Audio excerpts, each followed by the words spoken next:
잘 보내셨죠? 예, 오늘은 일요과정 4주차 지난 시간이에요. 여름 교재 98페이지를 보세요. 예, 98페이지 보시면 2장 부동산 시장과 공간 구조론이다 소개되고 있죠. 네, 이 부분부터 말씀을 좀 드리도록 하겠습니다. 자, 2장 부동산 시장과 공간 구조론이다. 이 부분도 최근 5회 동안 우리 시험에서는 세 문제에서 많게는 6문제 이렇게 출제된 영역이 되겠습니다.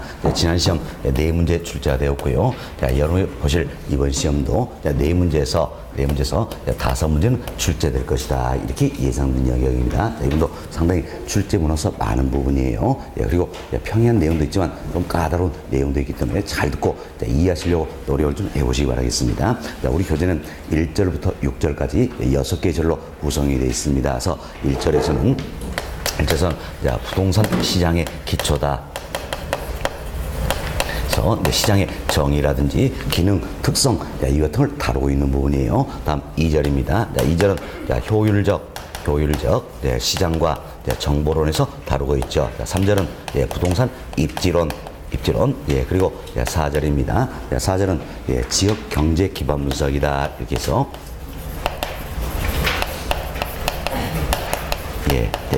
입지계수 등을 다루고 있는 부분이에요. 다음 5절입니다. 5절은 도시 공간구조 이론에 대해서,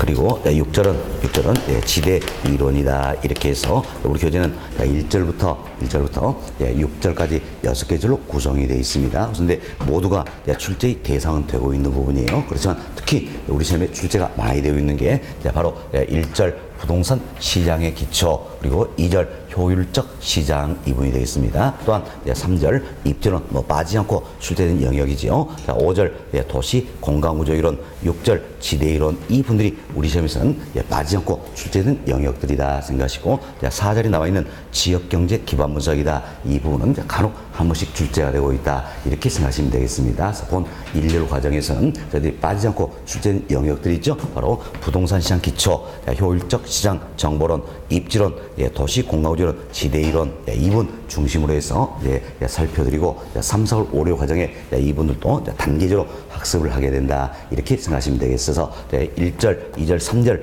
5절, 6절 여기서 기본적인 내용들 설명드리는 게 바로 일일 과정이다. 이렇게 생각하시면 되겠습니다. 자, 그럼 1절, 부동산 시장 기초다. 이 부분부터 하나씩 말씀을 좀 드리도록 하겠습니다. 먼저 설명을 좀 들어보세요. 흔히 우리가 시장이다 이래 표현데, 그럼 시장은 뭘 의미할 것인가? 바로 매수자와 매도자에 의해서 재화의 교환이 자발적으로 이루어지는 곳, 이걸 우리 시장이다 이렇게 이야기합니다. 그런데 이 재화가 사과라면 사과 시장이다 할 수 있겠죠. 이 재화가 부동산이라면 부동산 시장이다 이렇게 표현할 수 있겠습니다. 결국 수요와 공급이 지속적으로 이루어져서 가격이 결정된 기구를 시장이다 이렇게 생각하시면 되겠습니다. 자, 그럼 우리가 이제 시장을 분류하는 방법도 아주 다양합니다. 그런데 우리 교재는 소개되어 있지 않지만 몇 가지 말씀을 좀 드리도록 하겠습니다. 잘 들어보시면 될 부분이에요. 자, 먼저 우리가 시장을 전국적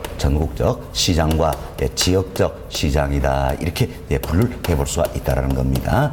전국적 시장은 전국을 단위로서 형성된 시장이 되겠고, 지역적 시장은 지역을 단위로서 형성된 시장이다 생각하시면 되겠네요. 그럼 부동산 시장은 어디에 해당할 것인가? 어디에 해당할까요? 바로 지역적 시장이다 할 수 있겠죠. 뭐 때문입니까? 바로 부동성이란 특성이 있다는 이야기예요. 좀 부동성이란 특성에서 지역 간 이동이 됩니까? 안 됩니까? 안 되죠. 그래서 부동산 시장은 부동성이란 특성에서 지역적 시장이 된다고 보시면 되겠어요. 또는 우리가 국지적 시장이다 이렇게도 표현하는 거지요. 여하튼 부동산 시장은 부동성이란 특성으로 인해서 전국적인 시장이 되지 못하고 지역적 시장, 국지적 시장이 된다 이렇게 보시면 되겠습니다. 자, 다음은 또 우리가 시장을 구체적 시장과 추상적 시장이다 이렇게 해서 분류를 해볼 수 있겠습니다. 이때 구체적 시장이라는 것은 특정한 장소를 통해서 거래가 이루어진 경우 이게 이제 구체적 시장이 되겠죠. 그러면 특정한 장소가 아니더라도 거래가 이루어진다는 이야기예요. 이를 우리가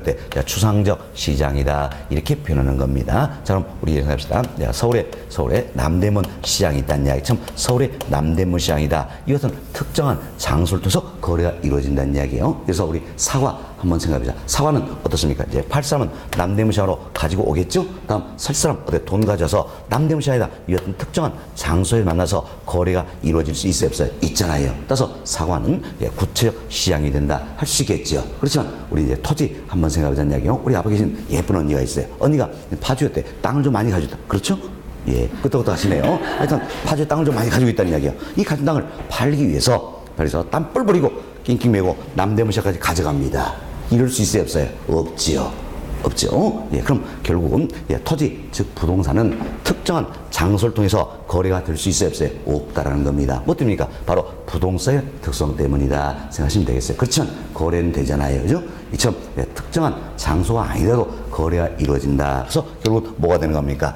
추상적 시장이 된다 할 수 있겠죠. 그래서 부동산 시장은 본질적으로 부동성이란 특성으로 인해서 구체적 시장이 되지 못하고 추상적 시장이 된다 이렇게 생각하시면 되겠습니다. 그렇지만 여기는 학자 간의 이견이 있다 그랬죠. 왜? 현실의 시장은 다르기 때문이에요. 자, 앞서 이제 부동성, 이 특성에서 부동산 시장은 어때? 지역적 시장이 된다는 겁니다. 참 시장이 지역적으로 형성이 된다는 이야기예요. 자, 예를 들어서 자, 파주의 부동산 시장이다. 처음부터 시장이 지역적으로 형성이 된다는 이야기. 그럼 이때 우리가 이제 이 지역을 하나의 남대문 시장처럼 거래되는 장소로 본다는 이야기예요. 그럼 이 장소 내에서 거래가 될 수 있어요, 없어요? 있잖아요. 이때는 뭐가 돼버립니까? 결국 자, 구체적 시장이 돼버린다 할 수 있겠지요.